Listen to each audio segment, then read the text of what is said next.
haifai kuifanyia kazi hadithi dhaifu mutlaqan. Ni mamoja ni katika mambo fadhailul a'mal au mingineyo.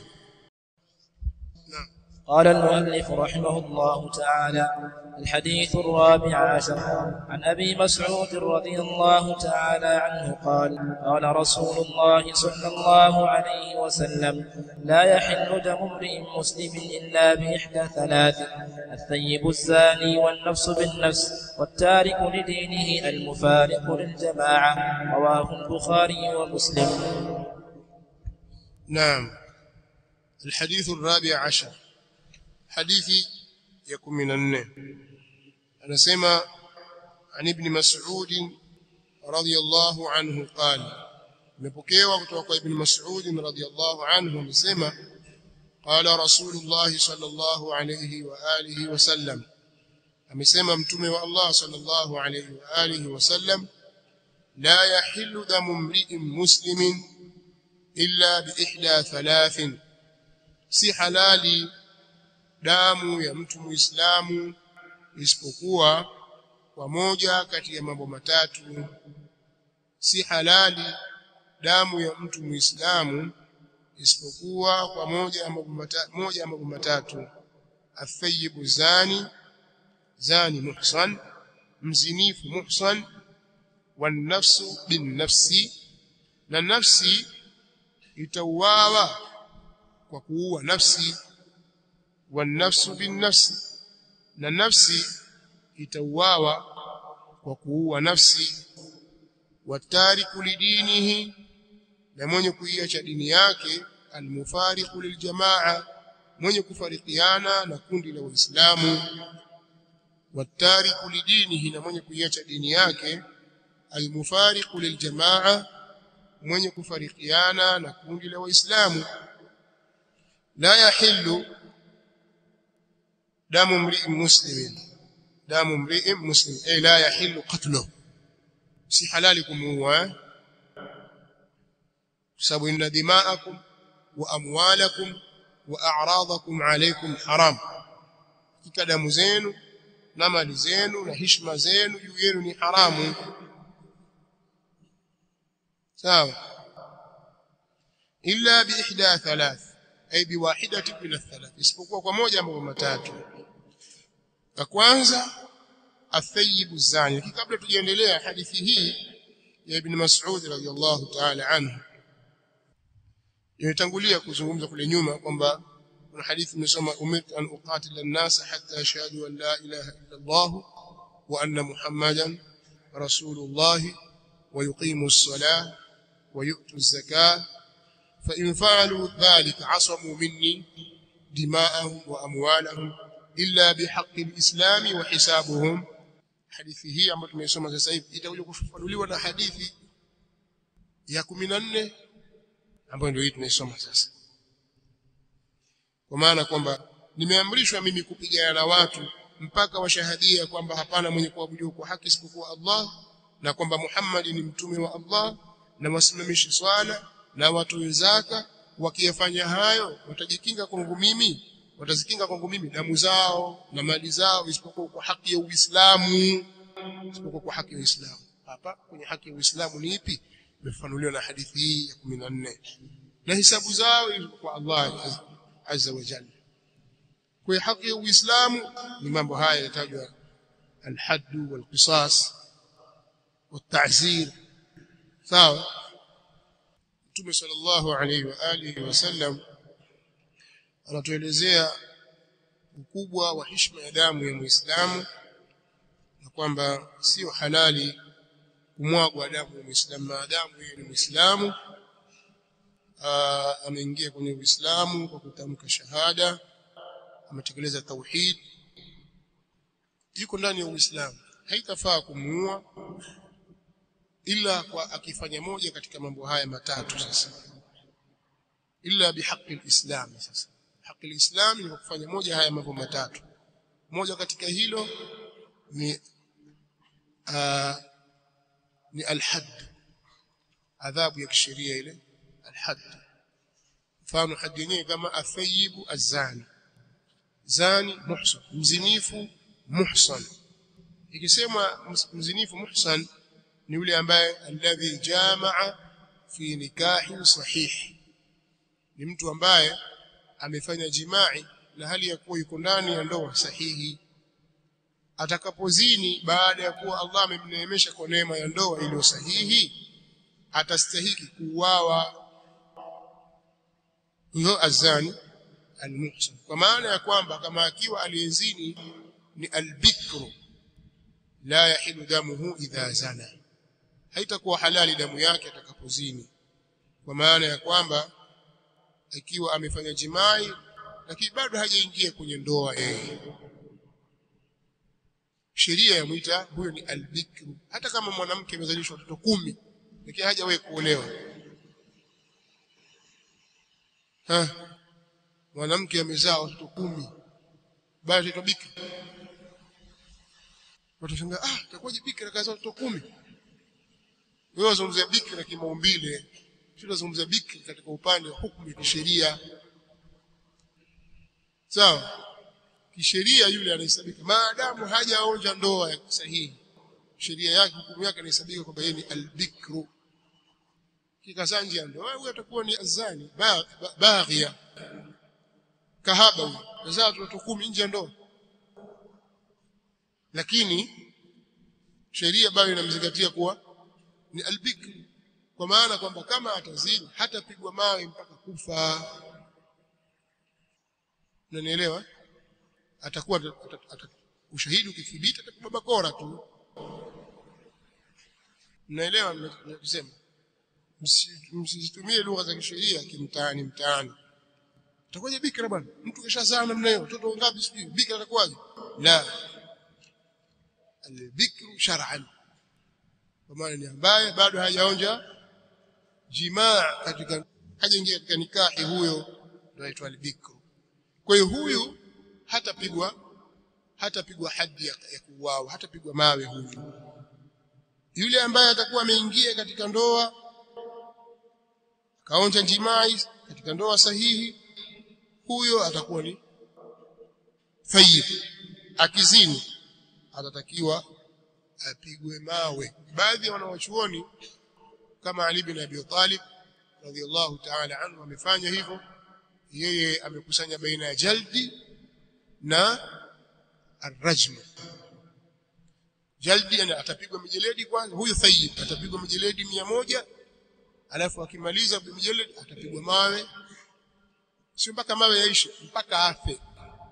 Kwa kama mama amekuja hapa amepigwa afi, atachukua mwingine mpaka afi. Leo akufa, kesho tena mpaka afi.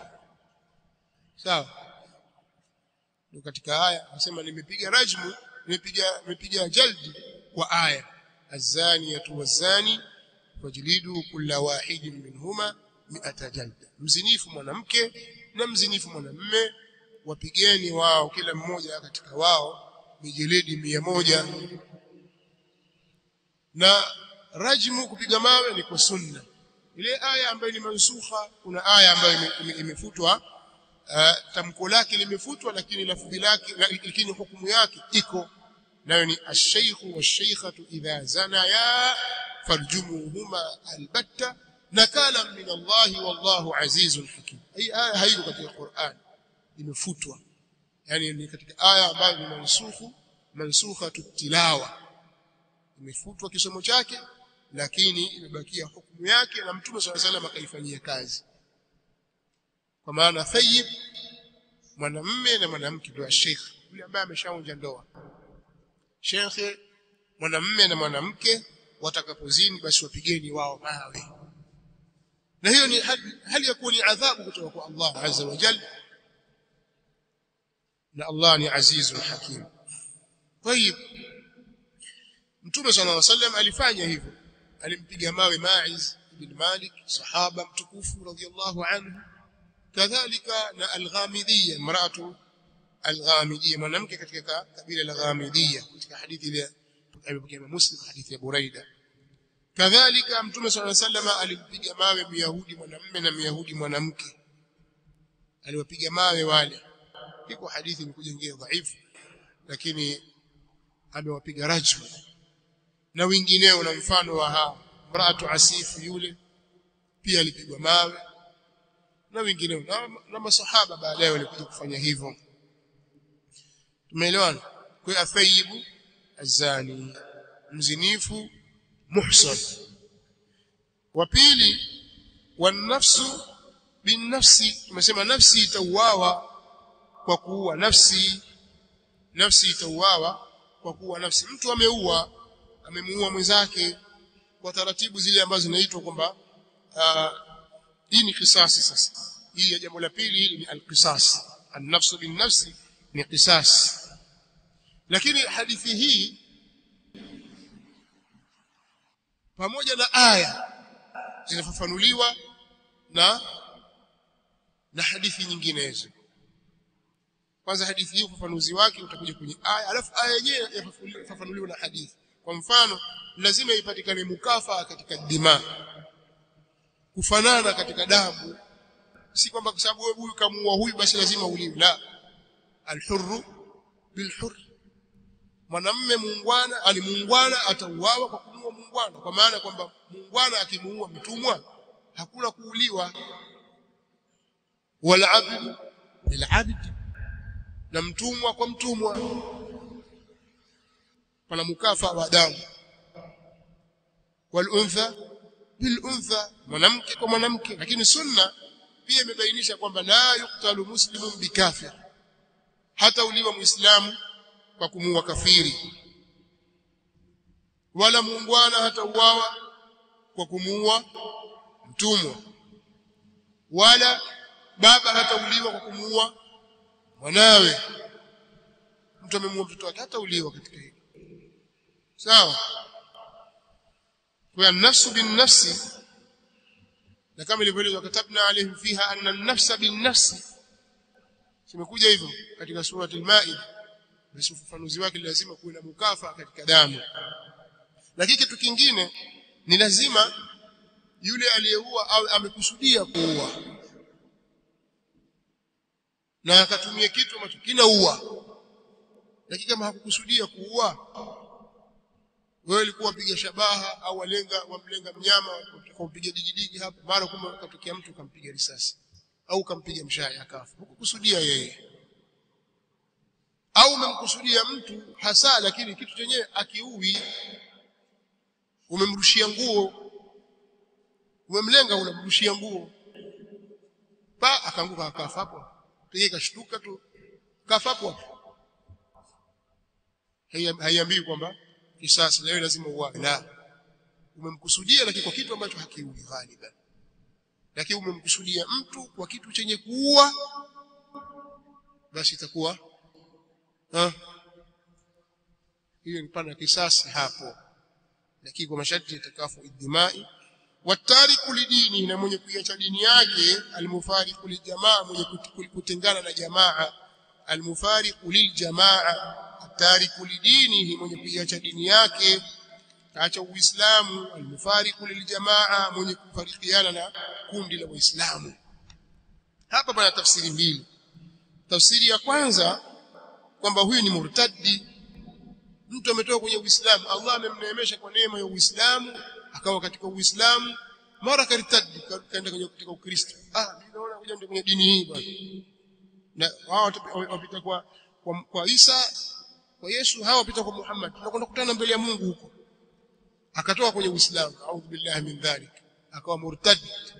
Au hata kama hakwenda kwenye unasara, kazungumza maneno ya kumtoa katika dini. Mimi siamini kwamba kuna moto milele, hakuna moto, akakanusha hilo.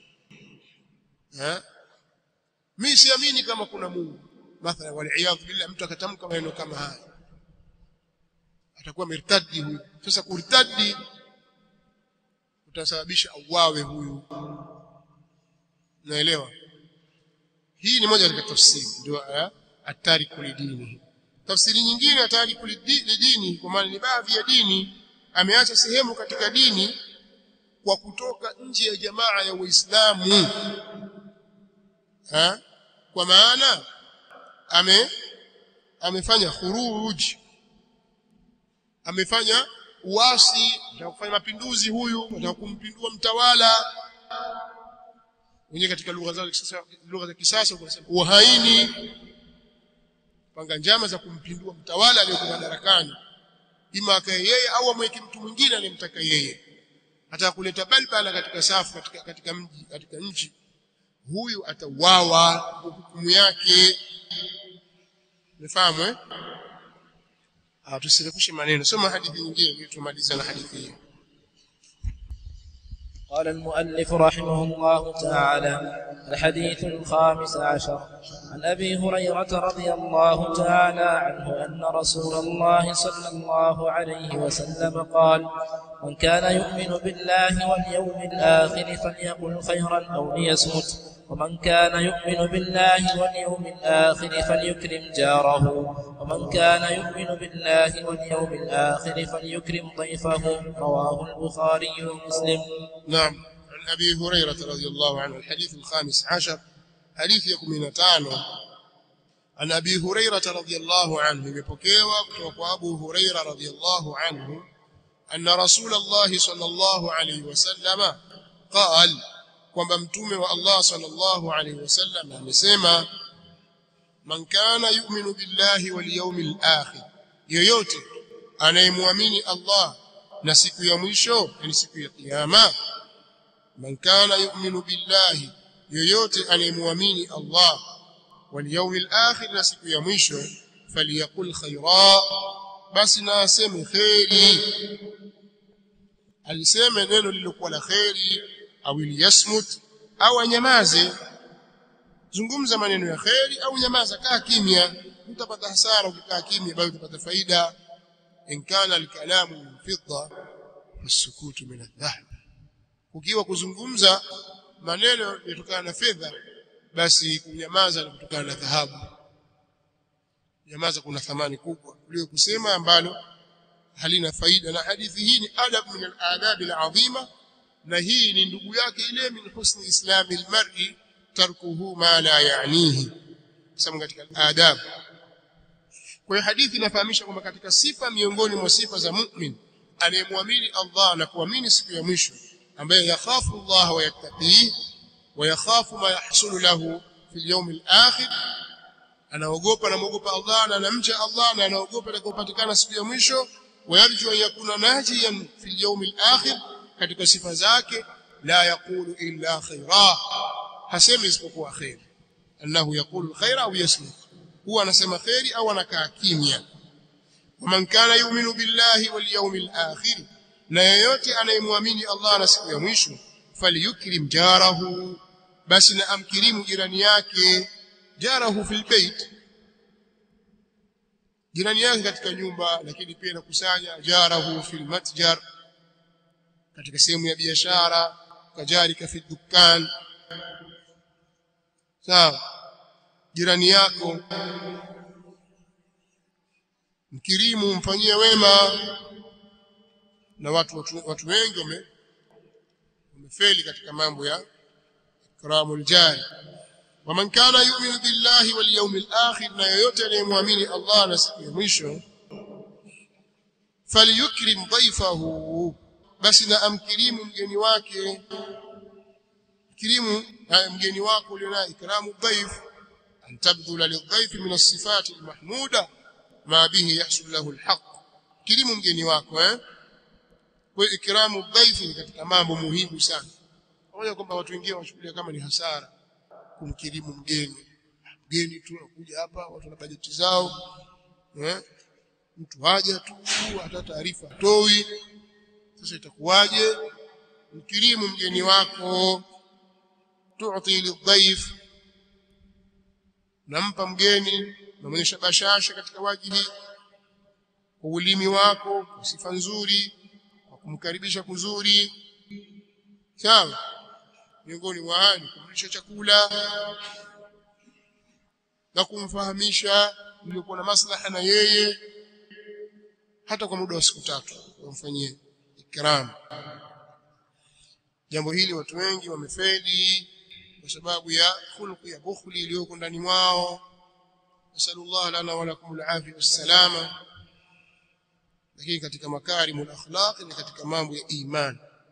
Sawa, alladhi yuqaddimu lidhayf ma tayassara lahu, yani ma yut'imuhu huwa ahlu kile ambacho atampa mgeni ni kile ambacho kitakuwa chepesi kwake, kile ambacho anakula yeye na ahli yake. Wala yajibu alayhi yatakallafa lahu fi dhabhi, na sio wajibu kwake kujikalifisha kumchinjia au takallafa ta'am kathir au akajikalifisha kula kingi au mashbaha dhalik. فالذي يجب أن يطعمه به ويسد عوزة هذا الضيف. ambalo linapasa ni kumlisha yeye au kile ambacho anakula yeye na kuikidhi haja ya huyu mgeni, au ma yasuddu ju'ahu, yani min at-ta'am al-mu'tad alladhi yakuluhu.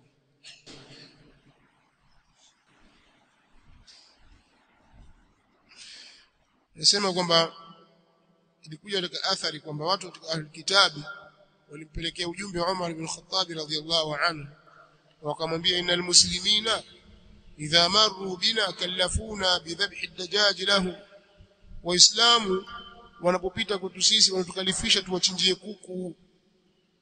Wa inna hadha la nutiquhu, na hili sisi hatuliwezi. farsala ilayhim Umar bima hasilu al-at'imuhum mimma ta'kulun wala tatakallafu lahu, kwamba walisheni wao kile mnachokiweza wala msijikalifishe kwa ajili yao. Iko athari hiyo inatajwa. Kwa hiyo haimna taklifu, lakini lazima ikramu ipatikane. Wallahu ta'ala a'lam.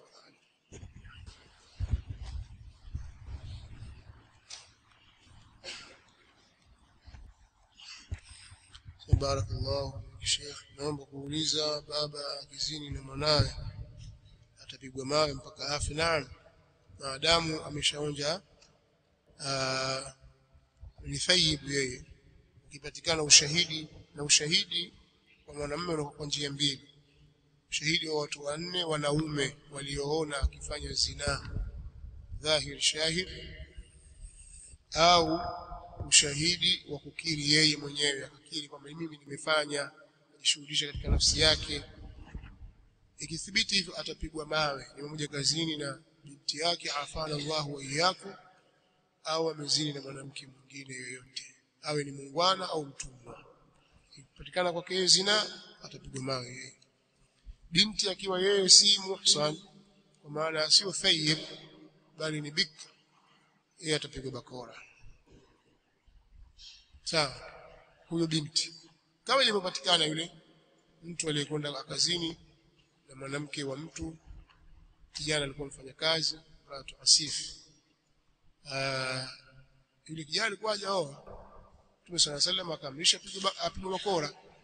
Yule mwanamke Mtume صلى الله عليه وسلم akaamrisha kwamba nenda wewe ughdu ya Unais, nenda wewe Anas au Unais kwa mwanamke ila mraati hadha, kwa mwanamke wa huyu, fa in i'tarafat farjumha, akikiri huyu mwanamke kampige mawe. Lakini huyu kijana akaambiwa atandikwe bakora. Kwa hiyo tegemea kila mmoja na jambo lake, na kama amekuja mtu mmoja tu akakiri kwamba yeye amezini, sisi tutamshughulikia yeye, tutamuuliza umezini na nani, kamlete, hata muuliza huyo mwingine, sikakirie mwenyewe basi. Na bila shaka kuna mtu kazini naye, sio? Lakini sasa tutauliza nani, sababu tutakubali habari zake sasa mpaka ushahidi watu wanne. Hii mimba fulani ndio pia tukubali habari hiyo, tutandikwa bakora.